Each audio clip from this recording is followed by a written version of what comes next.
Curtain copy, sure. And then we're going to Apple E, merge that together.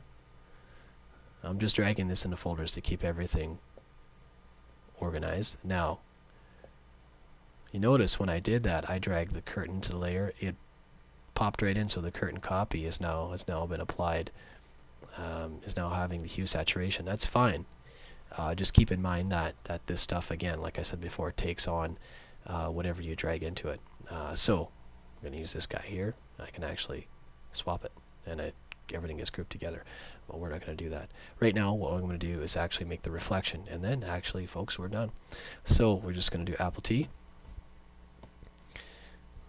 flip horizontal, drag her down. Oh, my mistake. What I want to do is Apple T, flip vertical. There we go. Drag it down. Okay, and you want to leave a little bit of a black showing because, of course, you want to give the impression that there is a reflection. This is hanging off the floor just a little bit. And you can adjust it and you can skew it if you wish. For example, when I mean skew, you could do that just a little bit, just to make it different. What I mean by me dragging out the picture box.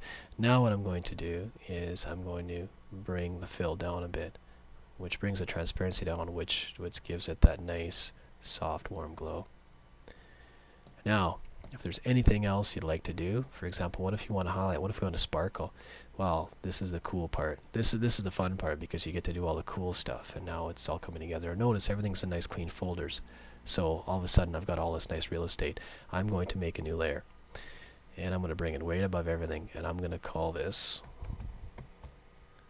Sparkle. I'm a fan of The Simpsons. That Mr. Sparkle episode was my favorite. Anyway, so I'm going to go to my brushes. In Photoshop, there are tons of brushes, and you can find brushes online. They are posted. What I'm looking for is one in particular. Let's see. It is actually a sparkly. Now, you can do different view options in the brushes. For example, you can do a large thumbnail, a small thumbnail. You can do it this way.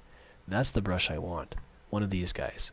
You'll see what I mean. This is rather big, but if I go onto the sparkle layer and I pick white or whatever layer I wish, and you'll see if I make this very big, okay, and I'm going to zoom in here, you'll see you get the actual outline of the brush. And if I was to click, look at that. Now, it's not really perfect. There are kind of some rough textures in it, but it's a nice highlight. Usually what I do is do these and then blur it. And also, notice up here when you're doing this stuff, if I was to just click and hold, you see it really doesn't do much. It doesn't grow. If I was to click and hold on that airbrush tool, this airbrush tool kind of, it's an airbrush. It behaves like a kind of spray paint. If I click and hold on this, it's going to grow. So I'm going to click and hold, and you'll see that it grows with intensity, which is pretty cool. It's a nice effect. But what is really cool is that I'm going to bring the opacity down and then do it. See, it goes up slowly. So you get nice highlights. You don't need much. Now, that's going to look obviously fake. I'm just throwing it on there just to show you an example. You can make this huge, and of course you can throw it on there, but you see now you get this crazy wild texture. Blur it out if you wish.